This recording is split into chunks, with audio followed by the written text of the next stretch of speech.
All right. Welcome, everyone. Thank you all for joining us tonight. We are super, super excited for the night that we have prepared for you all. We should be at just about an hour, so we're hoping that you can join us for the entire time. And so just to introduce myself, my name is Stella, and I'm going to be emceeing this event tonight. Remember, it's a party, so everyone get your glasses prepared, and you'll know why in just a second. Um, so I am just really thrilled to be with you all this evening. I started volunteering with Village about 3 or 4 years ago. And at the time, the program was only boys and just a few. And I was able to do a poetry class for them. And I It's my mama. have everyone mute your phones and or your laptops. But yeah, I started volunteering with Village, and I absolutely fell in love with everything that they do and their approach to how we serve kids here in Greater Cincinnati. And so I hopped right in, and now I'm coming in as the media specialist. So I have kind of joined in at the tail end of this whole rebranding, and it's been an honor to be a part of it. I got to work with BLDG, which you'll be hearing from later on in the evening, who are the creative geniuses behind the entire brand. And honestly, to see their investment and to be personally so invested myself has been an honor. So I'm excited to be here, and I hope that you all are excited as well. Again, we are streaming this on Facebook, and it is recording. So a few logistics for the night. If you go full screen on your laptop, in the upper right-hand corner, you have an option to change the view that you are using. So I just want to ask if you would click that square. So there's a dash and then a square and then a slash.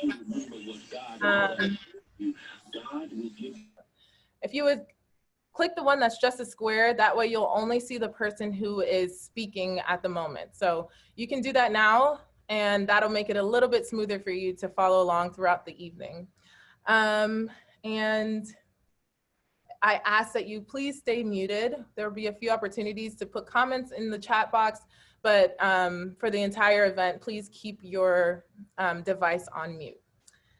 So without further ado, we're gonna hop right into the evening. As promised, if you saw anything, we have some wonderful door prizes to offer everyone. So these are all handmade.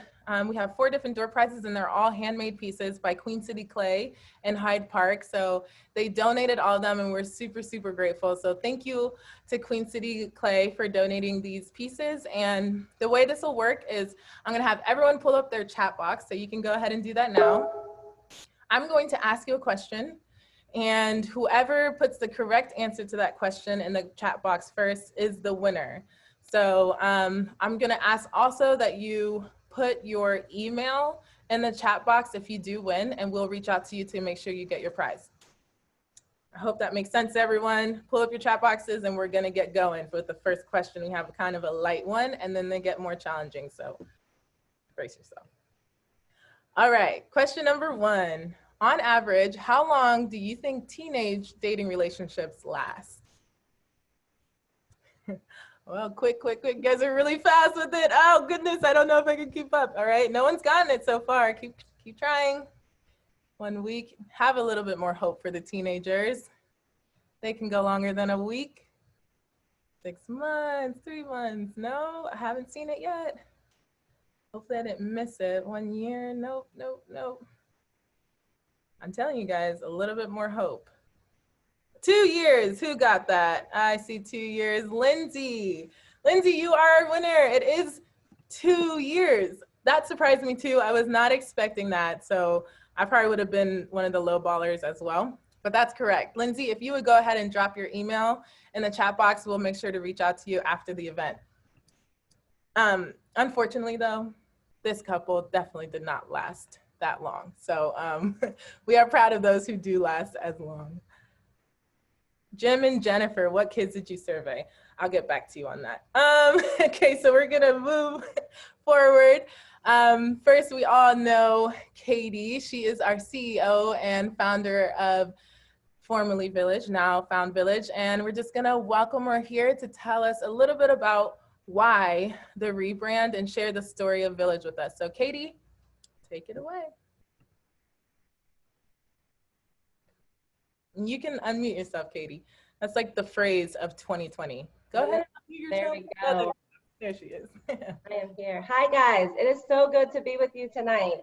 I love being able to see everybody come on screen, and even some of you have your screens blank, but it's great just to know that you're with us.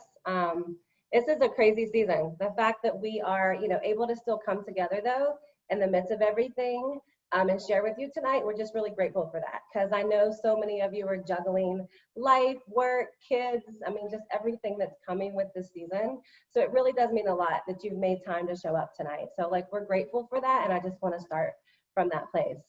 Because the one thing that's been really clear through this whole process is that there is no Village without you. And since we couldn't bring you guys through the whole rebranding process with us, it was really important to us, though, that you knew how much a part of this you were, and you got to hear from us firsthand about the changes. So that's why we're hosting you tonight, to bring you into this and bring this to life the best way we can. So I do want to start, though, with 6 years ago, and 6 years ago, actually this month, I had what I call a God moment that launched this vision and way of working. I was in a leadership role at a behavioral school and in year 9 of my tenure. As I sat across a conference table, staring at a 14-year-old alongside 10 other professionals, I saw defeat and sadness up close. In that moment, though, I also saw myself in him and our connected humanity. This young man had experienced so much abuse, neglect, rejection that I could not imagine functioning at a higher level than he was that day, if that too was my story. And as he sat before me on that day, because he tore up a classroom in a rage and an object he threw hit a teacher, I remember everybody talking about the fact that we knew he was a good kid, just a hurt kid. But we were trying to come up with a plan to successfully bring him back to school after suspension, because we knew that if something like this would happen again, he would be expelled yet from this school. And where do you go from a behavioral school? Likely to a residential detention center or a treatment center, which creates more instability, more instability.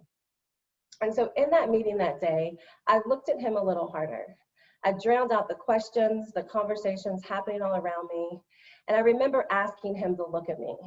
And when he looked up, I looked at him and said, "What do you need to be healthy?" And even though he shook his head and muttered that he did not know, God knew. And in that moment, he gave me the answer by asking me, "Katie, what do you need to be healthy?" And I sat there for the rest of that meeting answering this question. And things like workouts, time with my friends, a break to eat lunch, sleep, more purpose in my work, less meetings like this, were all things that came to the surface. And the next day, I went into our high school where we had the most what we called frequent flyers, which were kids who came through our in-school suspension rooms, and happened to be 10 of them were also in the foster care system. I started to pull them from class, and I asked them these similar questions. Who are your friends? What are your dreams? What do you do for fun? How well do you sleep? What'd you eat today? And all 10 boys I interviewed had similar responses that I will sum up like this. I live in a group home. I go to school here. Your food sucks. I had flaming hots for breakfast and lunch. I don't sleep because I have roommates. And you don't have sports. It's a behavior school. And future, I got a lot of blank stares. And friends, the kids here are all bad, end quote. You can laugh. That's the perspective and humor that makes this work really doable. And I took this really high quality research back to my team, back to community partners, people that I knew, and I presented this theory. These kids need more of these basic things that you or I need to get healthy. And you can't refer that out. You can't service that in. You can't apply medication to that. But if we could focus on these things, I believe that behavior in schools would improve, that kids would become more stable. These things and their strengths must be cultivated through new environments, opportunities. So being at a school, the easiest thing to do was create an after-school program. So that's what we did. 2 times a week, the kids worked out, they cooked together, they ate healthier, they had dinner, they did community, and I had my in-school suspension team be more proactive and work on their strengths and talk about the possibilities. And that was it. Within weeks, all the kids began improving their behavior. I started to notice the kids giving the program a name because they had to be cool. So they'd ask each other if they were going to Edge today. And I was like, Edge, what's Edge? And I realized it was the name of the program that one of our trainers had that he worked at. And so that became the name.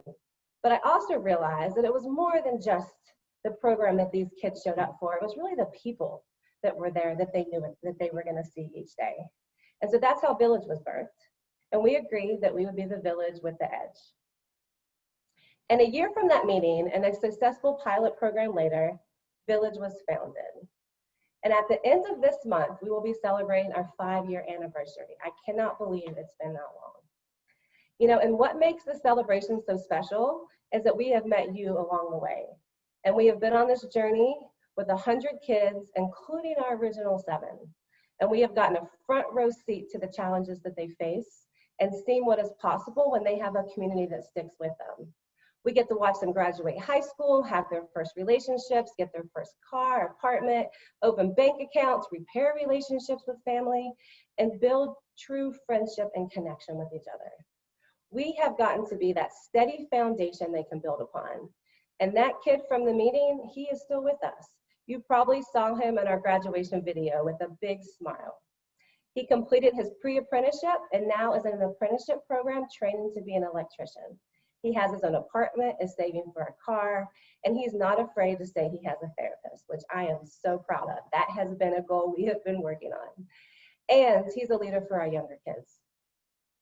And what's even great too is that his vision is to build a family and provide a similar foundation for what we've given him to his children. You know, when I look at my story, when I look at his story, and so many of your stories, I see how this is more than a community with an edge. This is a place to find more of ourselves. This is a place to find more truth about our own journey and more pieces of the puzzle we need to become more compassionate, brave, and authentic. So we began exploring the possibilities of a name change about a year ago, not knowing what we would find, but being open to the possibility of sharing our story, heart, and work to land on an identity that felt more like us. And I must be honest, Village was hard to part with. There's so much history with the word, and it's kind of cool like the kids say. But Found Village has so much more meaning, power, and identity in the name. You know, found is a verb. It causes something to be built. It's also an adjective. It has been discovered by chance or unexpectedly in our case. And if you look at synonyms of found, you see words like existence and belonging. And when I picture a village, I think about the connections of people, the way that each person contributes to the overall spirit of the place and the overall strength the village holds, because this connection and shared purpose to build and protect the place for themselves, their families, and for each other. You know, it's times like this where there's so much division, we can all agree that fighting for these kids is worth it and that we are better humans because we've met them. You know, I have found so much here: friends, purpose, hope, proximity to pain, to the world, and to my own story, and the truth that has been a constant mirror into my own humanity. And just like me, I think our kids find what they need here. This place is built by a wealth of people, partners, and opportunity. And within the safety of this place, our kids are building their lives. And I hope too that you have found and discovered more about yourself.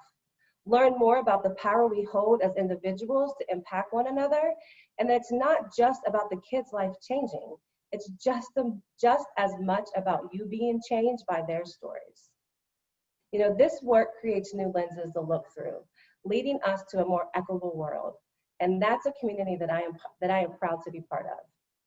So as we celebrate tonight the evolution of Village and our new name, I ask you to get your drink with me. You may already have it and been drinking, but I want to celebrate you tonight because we would not be here without you. You have been on our side of this journey. You have been building, leading, giving, growing with us. So I toast to you tonight for allowing yourself to be found within this village. Cheers. Cheers. Yes. I will drink to that, even if it is just iced tea. All right. Thank you so much, Katie. I always just love listening to you speak because you speak from your heart, and we need more of that in our lives. I think we could all agree. So thank you. So like I mentioned before, we worked with a company here in Northern Kentucky, actually, that did all of the rebranding, the creative geniuses behind this.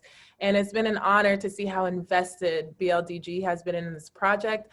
I've seen people get emotional just over calls on the phone, and to see that contractors could be that invested and that involved in a project like this has been a blessing for me. So I'm super excited to introduce to you all BLDG, who's going to speak a little bit more about the creative process behind building Found Village. So we are really excited to have BLDG as some of the newest members of this village. So go ahead to you, Jay. Hi, I'm Jay Becker. I'm the founder and president, and I'm really happy to say I'm found.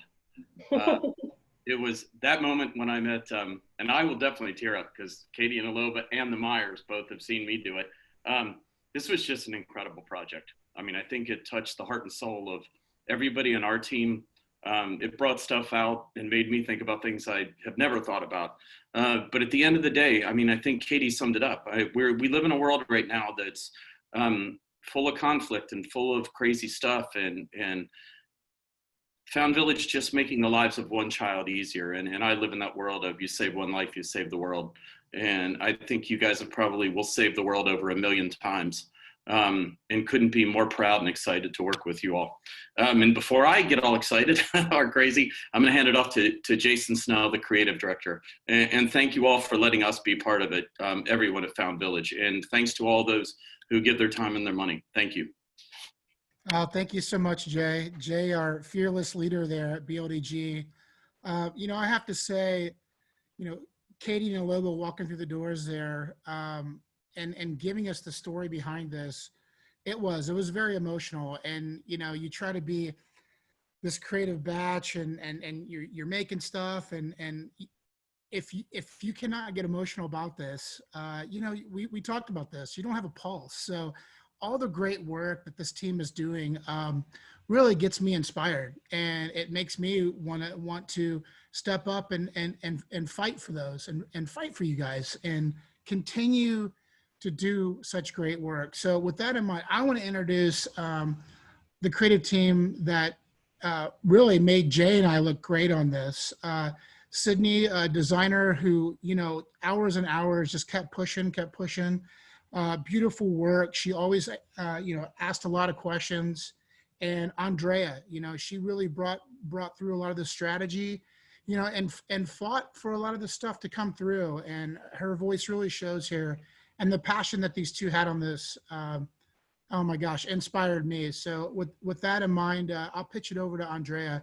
And again, Katie and Aloba, thank you so much for inviting me into this journey. I really appreciate it. Thanks, Jason. So my name's Andrea Baca, and as Jason said, I'm a junior content strategist here at BLDG, and basically what I want to tell you guys a little bit about is sort of how this brand started. So obviously we met with Katie and Aloba, and you know, like Jay said, like Jason said, it was a very moving experience, and you know, I cried, they cried, Jay cried, lots of crying, multiple times. But it was for a lot of reasons and a lot of good reasons, and it led us to a lot of really important breakthroughs, and it led us to the brand that we created for Found Village, or with Found Village.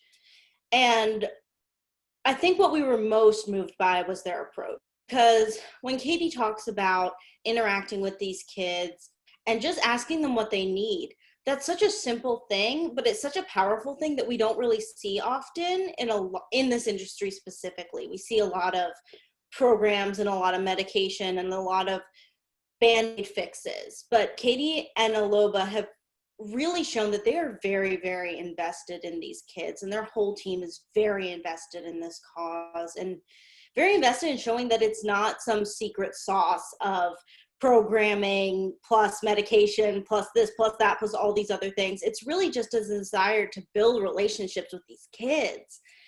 And so my job is to turn all of that passion into sort of this, what we call a brand position, this statement that really says what they do. And what they do really, really well is they help these kids to rebuild foundational trust. This is something these kids haven't had. They haven't had this safe, stable person who they can trust. They don't know how to form healthy relationships. And through Found Village, they can now do that. Found Village isn't fixing these kids. Found Village is helping them find what they need so that the whole village can fix itself together. This is a group process, and this is something that we really wanted to make apparent. This is not about just fixing kids. This is about anyone in the Found Village coming together and growing together as a community and as a village. And so what we did was we took this position and we built what we call the foundational trust model. And so the foundational trust model is derived from Maslow's hierarchy of needs, which is basically the pyramid that shows how kids start to advance. And it basically shows where Found Village fits into these kids' lives, because you have these basic needs, which is what the foster care system provides for the most part. And then you have these elements of stability, these relationships, this esteem, support, all those things kind of in the middle before a kid actually gets to achieving their full potential.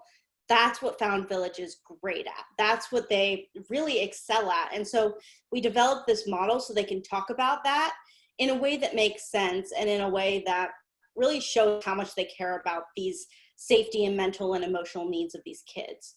And so that was sort of the strategy for this brand. And that's what we brought into design, which is what Sydney is going to talk about next. So thank you. Thanks, Andrea. So my name is Sydney Lamb, and I'm one of the designers on this project that was fortunate enough to get to bring this brand to life. So basically through our research strategy and conversations that we've had with Katie and Aloba, we knew that we needed to create a brand that not only represented, but empowered the youth that we directly work with. So bringing that to life visually, just having a really powerful, bold word mark is kind of indicative of that strength and support that Found Village provides. Those levels of the trust model that Andrea just mentioned, and having some of those letters be a little imperfect brings like a certain character and humanity to the brand, which is what I think sets Found Village apart from a lot of other organizations in this realm.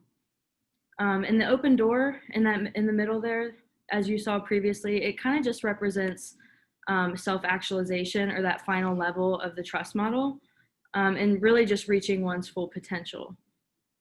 We chose colors for this, particularly yellow, to act as like that beacon of light, or a bright, positive future for these kids. And it's a future that's attainable because of those foundational levels of trust. And this is where the brand really starts to come to life. There are countless ways that this can be used, but what you're seeing here are some of our favorites. So, the new brand not only looks cool, but it can also be used very functionally as well. Branded language that Andrea and the rest of our team worked so hard on really starts to become a powerful unifying statement. Things like "I am found," or opening the door. And then opening the door not only serves as that powerful statement, but it's also an activity that you could potentially do with the kids that helps them visualize and tangibly work towards those goals and their desired future. But ultimately, all this cool stuff aside, like the best way to bring a brand to life is to have passionate people like Katie, Aloba, Stella, the entire Found Village team, just backing it, empowering it.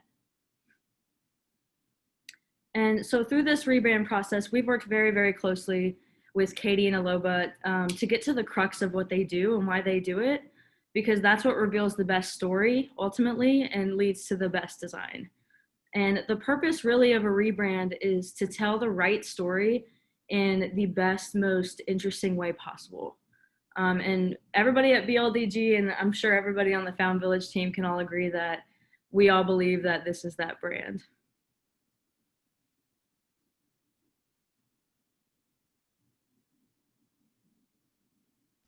Very cool. Awesome work, Sydney and Andrea. This real quick, we're gonna kind of close. BLDG is gonna close here with a video that we've been working with the team with for the last few months. You know, we're really excited. It's a lot of energy here.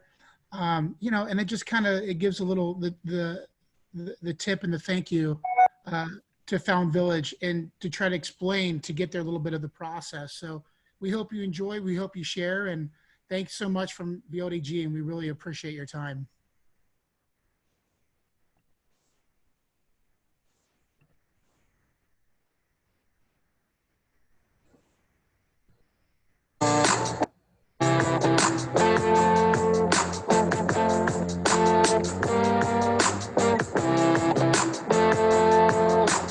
My name is Katie Nzeku. I am the co-founder and CEO of Found Village. Found Village began 4 years ago out of a need to provide family-like support from kids who are coming from really hard places.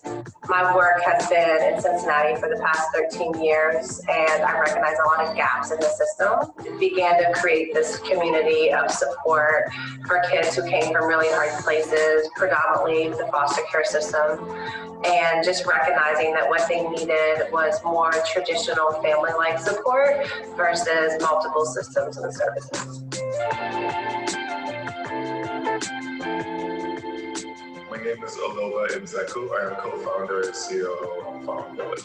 So the goal of Found Village has evolved over the years. It used to be how we could fill up kids' time with activities that would keep them out of trouble, and has quickly evolved into an opportunity to create an engaging community around them, a safe community around them, a community where they can really feel at home and have a personality and their own respect for themselves, an opportunity for them to love themselves because they see other people love them.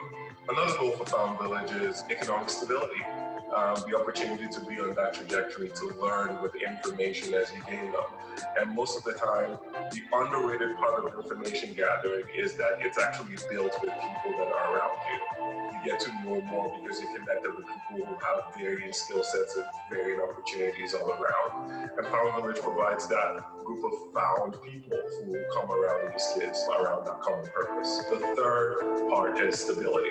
The focus is on, if you can find stability, you can grow in power and autonomy, you can speak for yourself, you can advocate for yourself, either it's through your words or through your actions, or just through a way of expression. And Found Village gives you that opportunity to do that. So the foundational trust model is the way in which we go about working with every young person that connects to us. So it starts with this understanding that kids have to have their basic psychological needs met. So most of the time, kids come with housing, with food, with those supports. So we get to jump to working on stabilizing them, providing support, and providing that relational aspect that you need in order to reach that place of self-actualization, which really is a place where you develop into your full self and you're functioning in a way that you were designed to function. I oftentimes will have to provide support and gap fillers for that bottom level, because we've learned that without starting at the roots, then you can't build up to the next level. But we like to focus, and we focus the majority of our time on those three levels of stability, relational, and support. And as you're able to do that and fill those gaps, kids naturally begin to self-actualize. We don't have to do that work. They get to participate in their own rescue, and they get to come to that learning and understanding of who they are. And at that point, they take advantage, and we really get to kind of launch them into the world as stable, healthy, connected adults.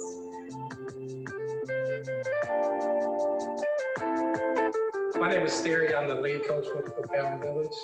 Found Village is a community where we offer our kids the essentials that they need in life. We're here to help them grow, help them become young men and young women. Every kid's not the same. Every kid does not come from the same background. The village allows me to just be creative and build those relationships with the kids. name is Jamarcus, and I've been with Found Village for 3 years. If you're a teenager, male or female, and you have doubts or anything about who you are as a person, or what you can become, or anything about you, yourself, your well-being, your mental state, anything, I feel like the best place to get that help is Found Village. They care about it, and their care is like no other. I don't care what anyone says. Found Village is the best village there is. It's about relationships and building strong relationships. So just like I have dozens of people who support and build into me, each and every kid we have needs to build that village of support around them. And so we can't do it without our community. And so I invite you today to join us. Come be part of Found Village.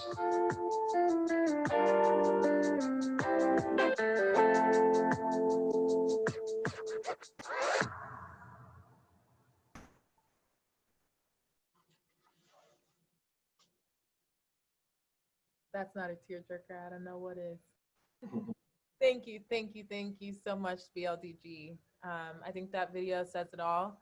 It really helps portray exactly what we can do with Found Village, and that that shift that a kid goes through from just meeting their basic needs to self-actualizing and becoming more of themselves. And that is the work that so many people involved in Found Village are able to do daily with the way this organization is set up, and it's so awesome to be a part of. So thank you, BLDG. It's awesome to hear from you. Now we have 2 more door prizes. So everyone, get your chat boxes open. You still have a chance to win one of these amazing handmade pieces. So get ready for our next question. All right. So what is the national high school graduation percentage for kids involved in foster care system? So put your best wagers in the chat box. Oh, I think we already got it. You can, I thought I saw the answer. 50%, Sharmila, that's you. Go ahead and put your email in the chat box. Nice job, you got that quick. 50%. So as you can see, 50% really isn't a high number by any means. I believe the national overall high school graduation rate is closer to 90%. So we have kids in the foster care system who are clearly displaying that they don't have the support system that they need in order to graduate high school. And we are proud to say at Found Village, our graduation rate right now is 90%. And that other 10%, those kids were working on getting them a GED or looking for alternative schooling for them to finish their high school degree. So it's essential, like it's essential for our kids to graduate high school. And the hope is to just give them a more hopeful future and more abilities to find work and everything after they graduate. So we're really proud of the 90 graduates. And we did a graduation celebration video for them. So you'll be able to find that on the Found Village website, which we will give you the link to at the end of this. So, all right, our next beautiful vase here is an aqua accent vase. And here's a question. What percentage of kids involved in the foster care system receive post-secondary education? You can go ahead and put in your wages. And wow. We already got another winner here, Emily. Nice job, 10%. All right, so you can imagine if we only have a 50% graduation rate, we're looking at a 10% post-secondary education rate. And so again, that's an alarmingly low number of kids that are not able to receive post-secondary education, and that includes college or vocational school.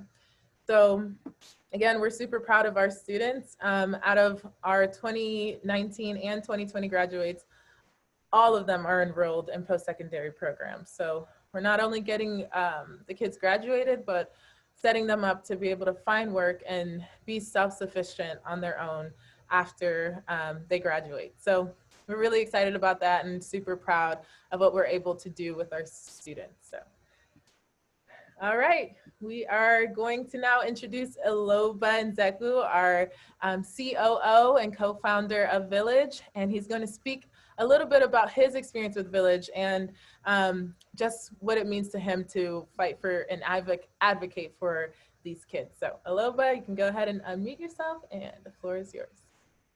Awesome, thank you, Stella. The awesome creative process certainly had BLDG, and they did a tremendous work for us and with us. I would be remiss if I didn't say and add the other people who were part of it, Gretchen and Lou Meyer and Lisa Williams Nelson, who all poured all of their tears literally and figuratively on the table and cried with everyone while we went through a lot of the stories. But the process really let us really come to terms with, you know, what our true impact was as we went through that.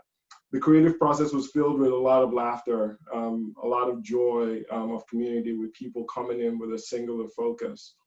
But there were a lot of moments that brought people to tears, like you must have been hearing echoed throughout this launch today. The weight that these teams carry every day.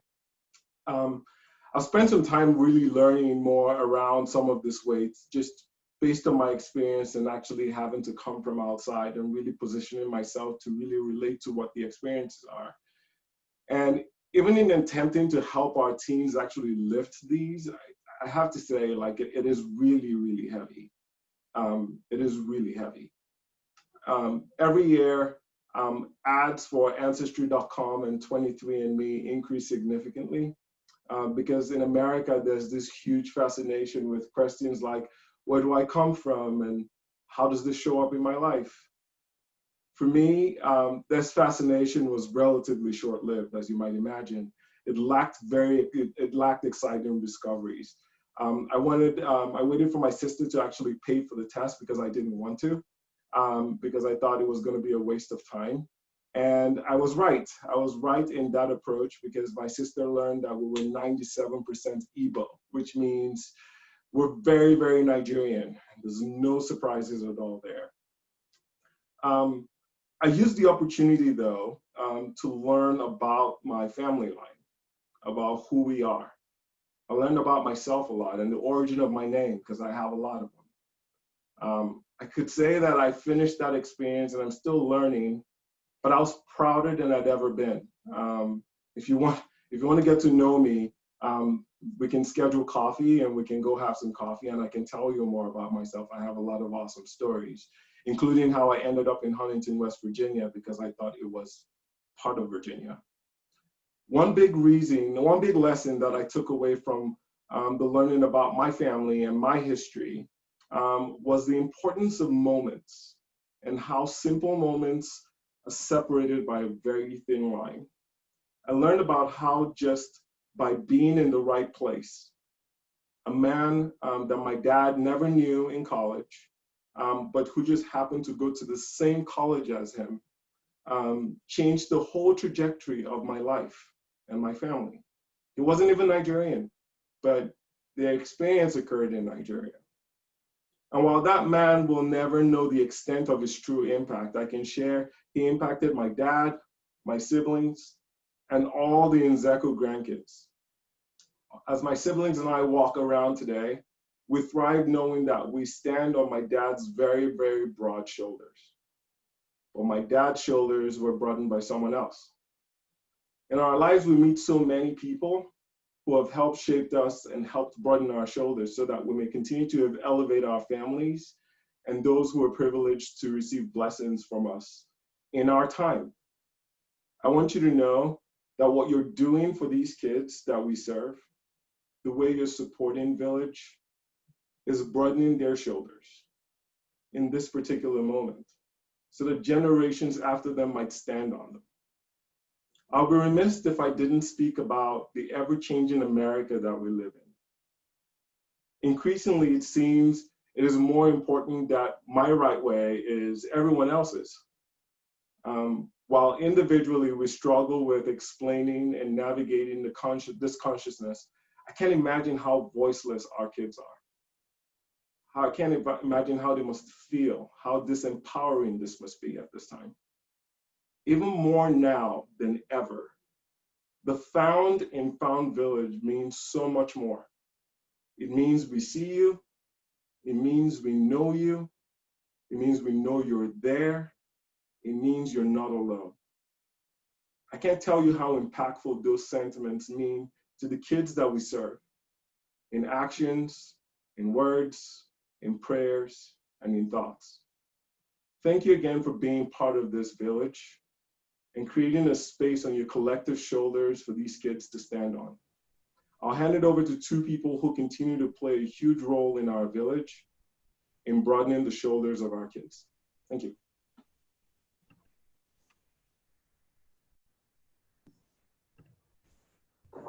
Hi, I'm Mike Morosky. I am on the Cincinnati Public Schools Board of Education, and I am the Policy and Partnership Manager for Cradle Cincinnati. I first met Katie a number of years ago when I was running an agency for children experiencing homelessness, and she came to me to talk about her idea for Village, and I immediately was bought in.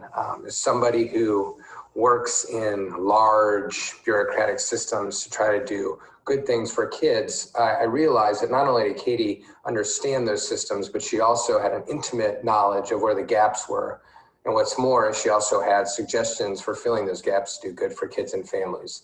I've always supported the group and was honored to be asked to join the board earlier this year at a time when I was trying to minimize my involvements because the birth of our son came in early 2020, and wanted to make sure I had enough time to be the best dad and husband that I could be. But while I was turning down every other organization, I adamantly and quickly said yes to Village. Village provides a service that no other agency can provide. Again, my honor to serve on their board. And I would just ask that you support them as well, because the work they're doing is transformative. Thank you.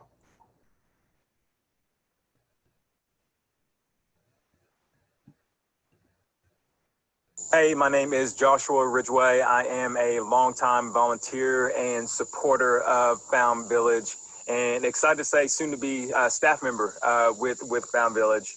I have had a lot of experiences working with students in Cincinnati and in other cities like Indianapolis, where I was a former teacher. I also was a former social worker in Cincinnati, and in my previous role as the high school ministry director, I had a lot of exposure to the students and young men and women who come from environments like the environments that the young men and women come from within Found Village. And Found Village is one organization that I will say that I have seen truly, embrace the students no matter where they are. Even when they've given up on themselves and stepped away from Found Village, they have always been a welcoming environment for them to come back to.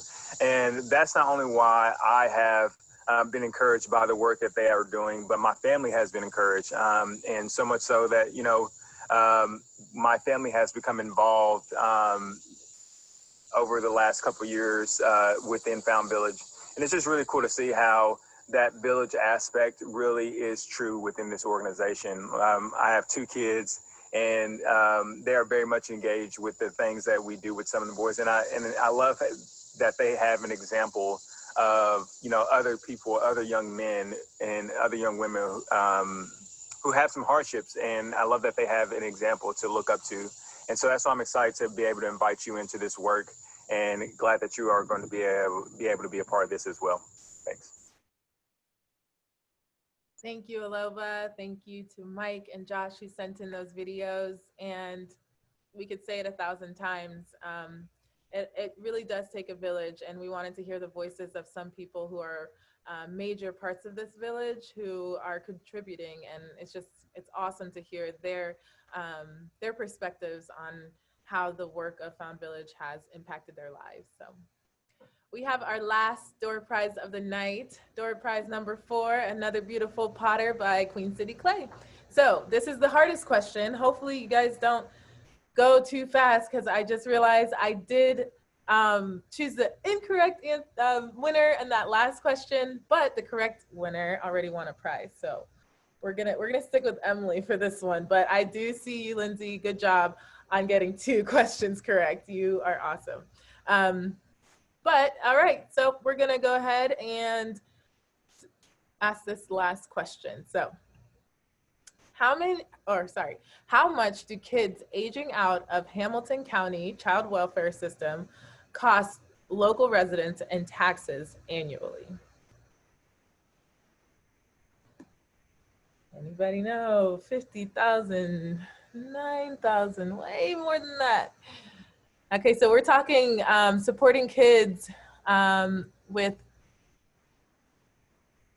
different social systems such as welfare and, paying tax dollars that go into incarceration and homelessness. We're talking big numbers. Adam, I can't even read that number right now, to be honest, but it is up there. I haven't seen it yet. Okay, 4 million. No, a little bit more than that. Actually, a lot more than that. 30 million, a little less than that. 40, 12, 10, 20 might be our closest. 15 is our closest. 16. 16 is super hot. You're like on hot coals right now with that guess. 17 million, there it is. 17 million, 0.7. So it looks like the first person to guess that was Emily. Is that Emily's second prize? All right. I feel kind of bad because I just took away a different person's second prize. So Emily, if you don't mind, I think I'm gonna give this one to Adam. Adam, if you give it to the next person. Okay, there you go, Adam. Congratulations, you can go ahead and drop your email in the chat box. So man, I really wanna talk about this for just a second because that's a lot of money from tax dollars that are going into supporting kids who are aging out of foster care system but are still deeply in need of support. So they're turning to social systems to help them. So whether these kids are being incarcerated or they're on welfare or countless reasons, homelessness, all of these social services are going into funding or helping these young adults who are aging out of foster care system, but they don't have support. So they're relying on all of these systems to help them just survive. And so with Found Village, what we want to do is come in and take preventative measures to avoid these young adults relying on these social systems. We are their support. Katie's going to talk a little bit more about it, but after a kid ages out of, the intensive 5-year program, we will still come in behind them and make sure that they're taken care of and making sure they have friends and family to support them. So on average, we're only spending about $17,200 per year per child. And so with that money, we're putting them in programs, we're giving them coaches, we're giving them resources, paying their phone bills, and getting them into a place where they can be self-sustainable. And that's truly the goal, is for them to graduate and have us as support, but actually get jobs and be able to support themselves. So I'm gonna pass it to you, Katie, to just speak a little bit more on that. She says it better than I can. So Katie, go ahead. Stella, you're doing great. We love you. Thank you so much for hosting us tonight. It's really great to have you on the team. And, just to think about the people that we have on the team here and just seeing some of the faces of our staff who really are just kind of, in the grind every day. We have this motto that we've come up with, which is like, we do whatever it takes. And that's really the truth. Like, we do whatever it takes to meet the needs of a kid. And we're able to do that because we have amazing staff, and also because we have, you people with us. We have a team of people behind us that are really our foundation. And as an organization, we believe and commit to long-term investment. And we have been learning from those initial 7 kids about what it takes to equip them with the support to reach this place of self-actualization, which really for us means they have connected relationships and community, as well as livable wage jobs. Like, that is the ultimate place that we're trying to get here for these kids. And it's not worth it, in our opinion, to do the work if we can't do that, right? Like, we are working hard day in, day out. Like, that outcome has to come to life. So here we are 5 years later, and we're starting to see the fruit of that effort. We're seeing our kids' mindsets change, their belief systems change, and they are connected in community, and they are mobilizing out of poverty. So with this understanding, we realize that we really are looking at about an average of a 5-year commitment for all of our kids as they come into this place with us, and also being that lifelong place. So just because we know it takes about 5 years of financial investment with them, we also know that we're always going to remain that safe place. And what's interesting is why we show the dollars there is because this investment is really worth every dollar, because even with our 5-year model and our cost per kid, it is still cheaper than 1 year of incarceration or a week-long hospital stint in a psychiatric ward. And when I look at the money we pour in as a society into Band-Aid solutions and short-term interventions and programs, it's clear to me that this solution takes more than just money. I really believe it takes courage to look at our own biases, our own beliefs, values, and to be vulnerable enough to look at the truth of our own stories and see the opportunities, the people, the support system, the time, and the help needed to get each of us to where we are today. But I do believe that when we're able to do this and be this vulnerable with ourselves and with our own stories, we can better understand each other. We can better understand our kids and what is truly needed to solve the problems that pain us most. You know, many of these wicked problems that we face as a society, I've realized are wrapped up in the story of a foster youth. Abandonment, abuse of all kinds, neglect, human trafficking, drug abuse, homelessness. You know, and I really do believe that we all can be a part of the solution in some way, and that we are called actually to this specific cause. You know, our adult systems are full of people who were once involved in systems as kids. I had a friend who's actually here tonight tell me about this story when she went to a local prison, actually right here in Lebanon, Ohio. She went there with her church, and they were there talking with the inmates through a program. And they asked the inmates a question about how many of them had been involved in the foster care system. And they could not believe it when over 80% of the inmates raised their hand. You know, and we did a similar research project last year where we looked at the first age of system involvement for all of our kids. And the average age was 3. And the average call was because of abuse or neglect. You know, and as we get to know our families, and as we learn that so many of them are really just our kids, they're just now grown up. They never got the support that they need. And here they are trying to raise their kids. And while we can debate why this is, who's to blame, is it the families, is it the communities, is it the churches, the government, or should we just blame the individuals themselves? We actually don't spend any time here. Instead, we bring solutions, we support existing work, and we build and strengthen partnerships and work that's already happening. And then we fill the gaps. We lay the foundation, and we provide family-like support, because that is really what is desperately needed for our kids. You know, one of the hardest lessons learned is that playing this long game that we do means there will be a lot of ups and downs. I see some of you on the call tonight who are deeply invested in our kids' stories, and you understand what a roller coaster this journey is when you step into really hard stories. You know, and one truth that I have recognized is that I do not get to control when a kid overcomes their trauma and someone else's timeline of when they get well. You know, that's just not ours to do. I get to be there for the journey.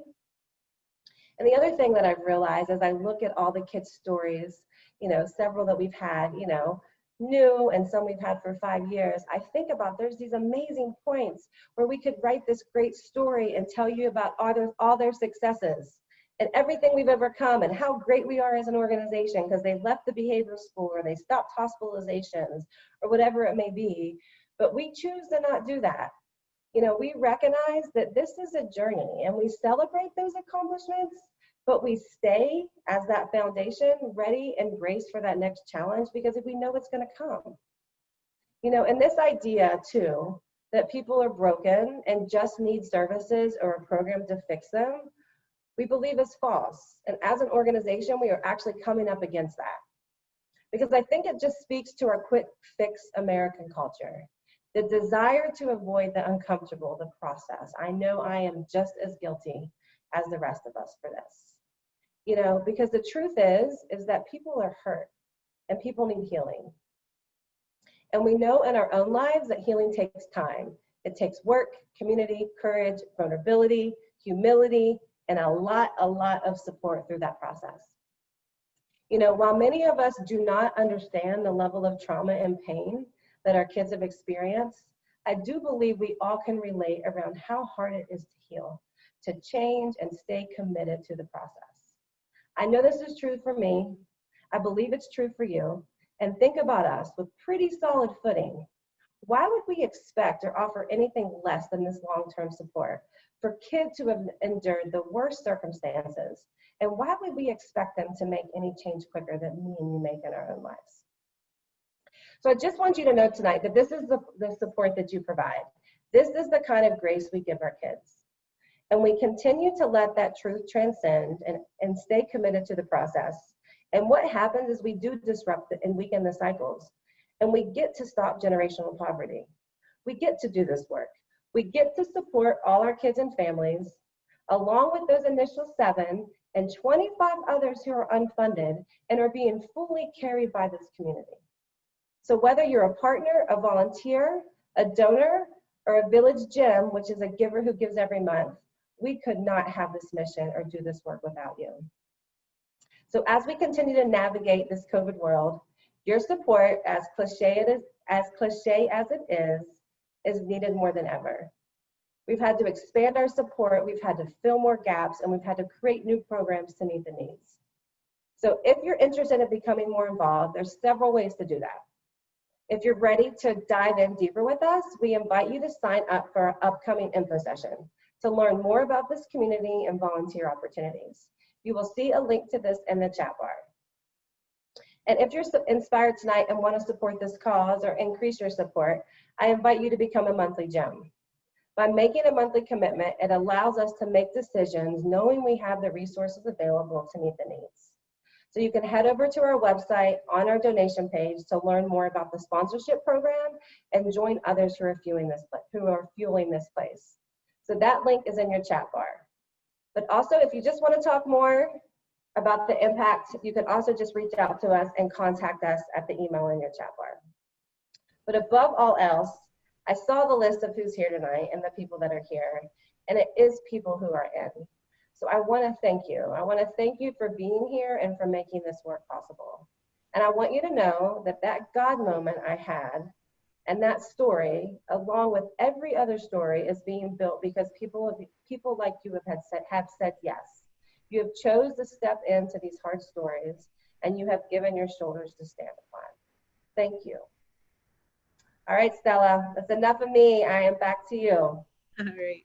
Thank you so much, Katie. Wow, so we are just slightly over our hour that we planned, so it's 8:05. So I'm gonna do about 5 minutes for a question and answer. So again, please stay muted, but if you have a question that's pressing on your heart, please throw it into the chat box now, and we'll have either Katie or Loba answer it to the best of their ability. So you can go ahead and drop any questions that you have.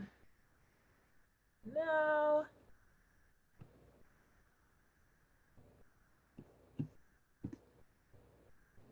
Takes a little while to write out your questions.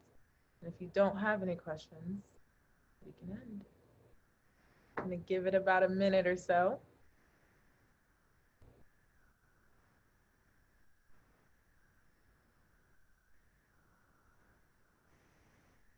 All right. Yes, like Jamarcus said, this is the best village. He was the young man in the video that we saw tonight, and he's awesome. All right, we have one question from Wayne. Who are the 4 men in the picture behind Aloba? I'll let Aloba answer that, but I will say the only one missing from that picture is Bob Marley. Who is there, Aloba? I have Nelson Mandela, Barack Obama, MLK, and Malcolm X. All my homies. Yeah, all my homies. All right, we have another question here from Teresa. I'm sorry, this is from, it's moving a little fast. Martha, how many students, male and female, are currently in your program? Katie, if you want to go ahead and take that one. Hi guys, yeah, so we have 63 kids right now. Don't quote me, but we're somewhere around 50 guys and 13 girls. So those of you that don't know, we started off with just serving males, and that was predominantly due to the need of our referrals. It's still pretty high male populated, but we have a young women's program that we started last September. And we also, guys, have some really exciting news about some upcoming work that we're gonna be doing. So hold for that. You're going to be hearing some announcements just about how, you know, we're going to expand our scope and we're being recognized for the great work we're doing. So yeah. Awesome. Thank you. We have a question from Jim and Jennifer. Are there opportunities to volunteer given the COVID situation? Alova, our operations manager, let us know. You probably want me to answer that. Executive. So there are increasing ways. I think the team has been working and trying to manage some of that. It's been a lot more difficult lately, but there's more to come. And if you sign up for our info session, we're going to be sharing more of those creative ways we're trying to make that happen. So yeah. Awesome. Cool. So we'll do these last two questions and then that's it. I can answer, will you send out the recording for us to share? Yes, we will send it out, Lauren. So that will be available. Probably we'll send it out via email. So it'll just be a link that you can access and share with your friends and family. And Amy says, how are the kids identified? Katie, you can answer this. I'm guessing it's just how do kids enter into the program? Yep. So right now, a majority of our kids come through a partnership with a multi-system collaborative between Hamilton County Jobs and Family Services, which is their foster youth, juvenile court, the mental health board, and DDS, which is developmental disability services. So we really get the kids that all of these systems have been supporting ineffectively, and they're not quite sure what to do with them. So they have a really rigorous referral process, and only about 100 kids a year get through the door to make it to us, to meet the criteria to say nothing else has helped them. So those are our kids. We also get kids through another collaborative, which are kids in permanent custody of foster care who are also in crisis. So we have a small percent of kids we get through there as well. So this population of foster care is really near and dear to our heart. But because of the collaborative, we also do serve a lot of families. We try to come in and support a lot of failed adoptions, as well as kids who are in protective custody, trying to help keep families together as well. Awesome. So just for the sake of time, we're going to go ahead and end for the night. Thank you everyone for coming tonight. This has been super awesome. And we're just excited for what is to come for Found Village, what we've already accomplished. And there are so many exciting things on the horizon, like Katie mentioned. And I'm gonna drop in the link to the website one more time. The website is full of a ton of information. So if you do have more questions, please visit the website. At the bottom of the home screen, you can subscribe to the newsletter and stay up to date with all of the new and exciting things that we are announcing and sharing with you all. And again, you can email contact@foundvillage.org for any specific questions or fill out the form on the website. So that is everything that we have for you tonight. I think it would only be right to end the night with a little bit more Bieber fever. Bye. Thank you. Have a good night. Shout out to your mom and dad for making you.